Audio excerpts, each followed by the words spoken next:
Assalamualaikum warahmatullahi wabarakatuh. Halo sahabat Siti, saya Dr. Trisha Putri Melia, dokter umum di Rumah Sakit Islam Siti Rahmah. Sahabat Siti, tahu nggak kalau sekarang ada beberapa update terbaru tentang imunisasi dari pemerintah? Yuk kita bahas satu persatu.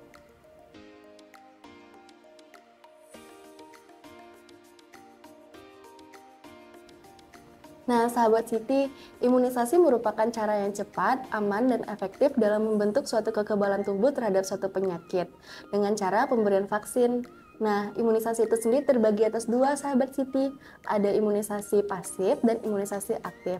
Untuk imunisasi pasif, yaitu dengan cara pemberian secara langsung antibodi ataupun imunoglobulin dari bakteri atau virus ke dalam tubuh kita sehingga bisa langsung memberikan perlindungan. Sedangkan imunisasi aktif adalah dengan cara pemberian vaksin, di mana vaksin itu merupakan suatu antigen dari bakteri ataupun virus yang sudah dilemahkan atau dimatikan yang dimasukkan ke dalam tubuh dengan tujuan untuk merangsang pembentukan dari antibodi terhadap tubuh.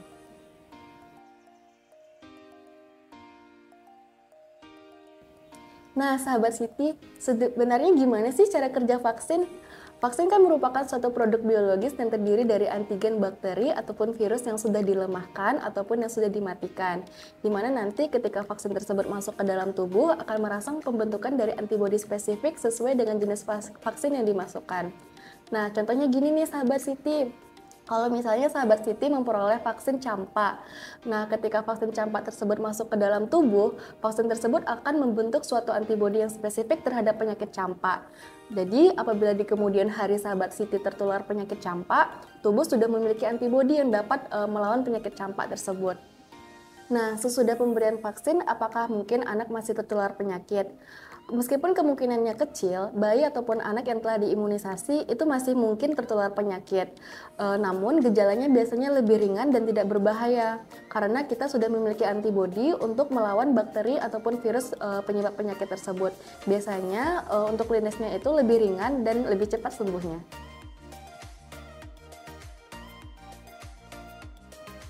Nah, sahabat Siti, dalam program imunisasi nasional ada 9 imunisasi yang direkomendasikan atau ditanggung oleh pemerintah.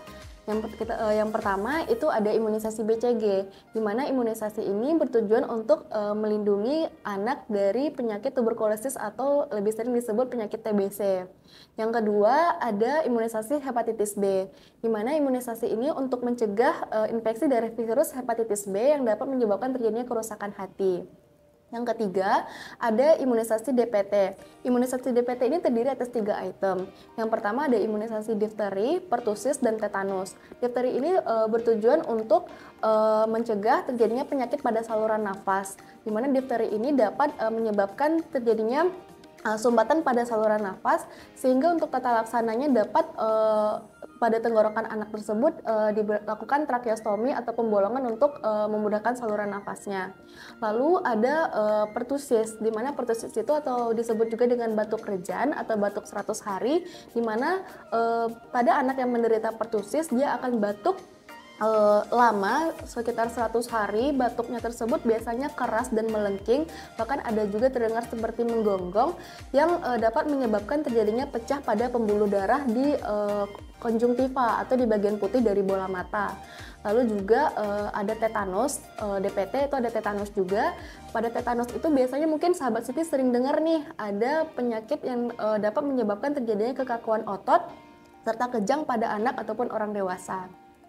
Nah, yang keempat itu vaksin yang juga ditanggung oleh pemerintah itu ada vaksin polio, di mana vaksin polio ini bertujuan untuk mencegah terjadinya penyakit poliomielitis atau lumpuh layu yang dapat menyebabkan kecacatan seumur hidup pada anak, yang menyebabkan anak tersebut otot-otot kakinya itu mengecil sehingga lumpuh dan itu tuh tidak bisa diobati.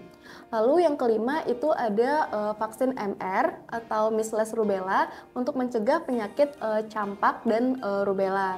Yang keenam ada imunisasi HIB atau vaksin HIB, itu tuh untuk mencegah infeksi dari Haemophilus influenza tipe B yang dapat menyebabkan penyakit serius pada saluran nafas seperti pneumonia ataupun meningitis, yaitu penyakit radang pada selaput otak.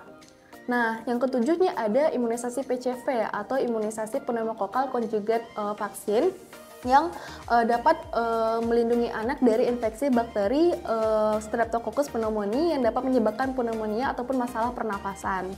Lalu yang ke-8 ada imunisasi rotavirus yang dapat mencegah anak mengalami diare yang cukup berat yang dapat menyebabkan terjadinya dehidrasi pada anak. Nah, ada imunisasi baru nih, sahabat Siti, yang sekarang sudah ditanggung oleh pemerintah, yaitu imunisasi HPV atau imunisasi Human Papillomavirus. Imunisasi ini ditujukan kepada anak perempuan untuk mencegah terjadinya kanker serviks. Jadi biasanya untuk imunisasi HPV ini itu diprogramkan oleh pemerintah diberikan pada anak usia 9 tahun, yaitu biasanya pada anak vaksin pertamanya itu pada anak kelas 5 SD dan vaksin keduanya itu pada anak kelas 6 SD. Nah, sahabat Siti, selain 9 imunisasi yang ditanggung oleh pemerintah tadi, ada juga beberapa imunisasi yang sifatnya tuh lebih kepilihan, di mana imunisasi ini direkomendasikan oleh Ikatan Dokter Anak Indonesia atau IDAI untuk diberikan kepada anak. Contohnya itu seperti imunisasi untuk demam dengue, demam tifoid, varicella, hepatitis A, ataupun influenza. Nah, sahabat Siti, imunisasi itu harus diberikan sesuai dengan jadwal yang dianjurkan untuk mendapatkan respon imun yang optimal. Untuk jadwal imunisasinya bisa dilihat pada tabel berikut ya.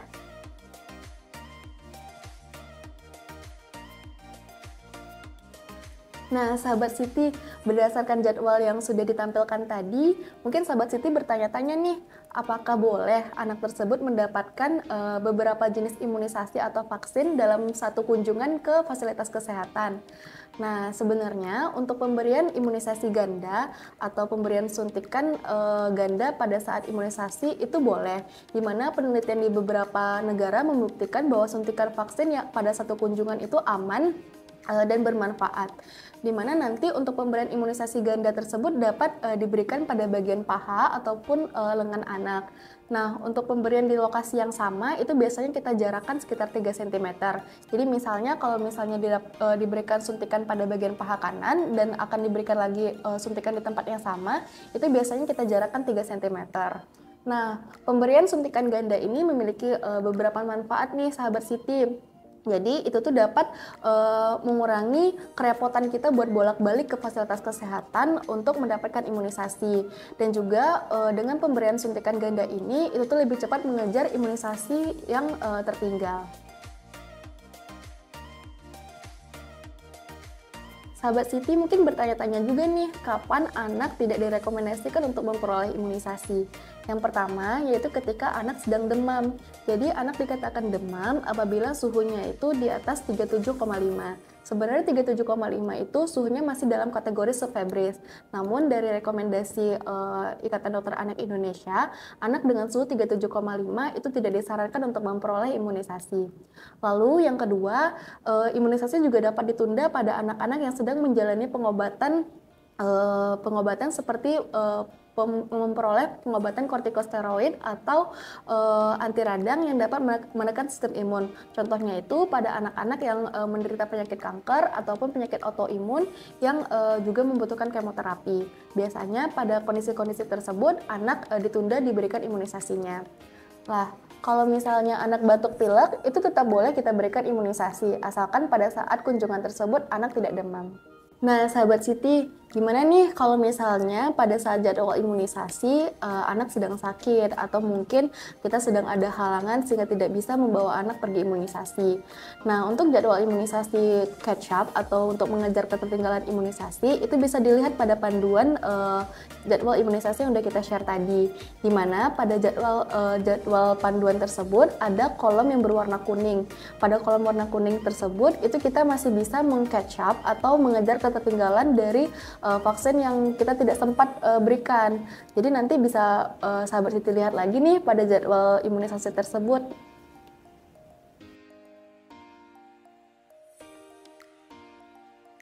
Nah, apa aja efek yang dapat timbul dari imunisasi? Untuk keluhan dari imunisasi biasanya ringan, biasanya bisa menyebabkan demam ringan, nyeri, ataupun kemerahan pada daerah sekitar lokasi pemberian vaksinnya. Nah, kalau untuk reaksinya itu biasanya hilang dengan sendirinya atau dalam beberapa hari.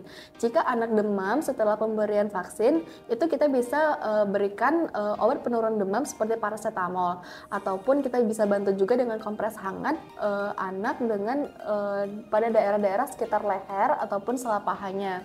Sedangkan apabila bengkak pada daerah lokasi penyuntikan imunisasi, misalnya anak disuntik di bagian lengan atau disuntik pada bagian paha, itu kita bisa bantu dengan pemberian kompres dingin untuk mengurangi rasa nyerinya.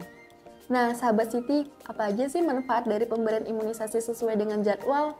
Yang pertama, dapat memberikan perlindungan bagi anak dari penyakit menular yang dapat menyebabkan komplikasi yang serius. Dengan pemberian imunisasi, anak memiliki sistem kekebalan tubuh yang lebih kuat dan dapat melawan penyakit tertentu. Selanjutnya juga dapat mencegah nih penyebaran penyakit, di mana imunisasi tersebut tidak hanya melindungi anak yang divaksinasi, tetapi juga dapat membantu mencegah penyebaran penyakit di komunitas dengan menerapkan sistem herd immunity yang dapat melindungi individu yang rentan ataupun yang tidak dapat divaksinasi. Selain itu, manfaatnya juga dapat mengurangi beban penyakit bagi sistem kesehatan dan dapat juga mengurangi biaya perawatan medis. Nah, manfaat yang terakhir, di mana imunisasi tersebut dapat meningkatkan kualitas hidup anak, sehingga anak memiliki kesempatan untuk dapat tumbuh dan berkembang tanpa terganggu oleh penyakit yang dapat dicegah dengan pemberian vaksin. Nah, sahabat Siti, itulah penjelasan saya tentang imunisasi. Sahabat Siti, jangan ragu lagi ya untuk membawa anaknya ke fasilitas kesehatan terdekat seperti ke posyandu ataupun ke puskesmas untuk mendapatkan imunisasi secara gratis.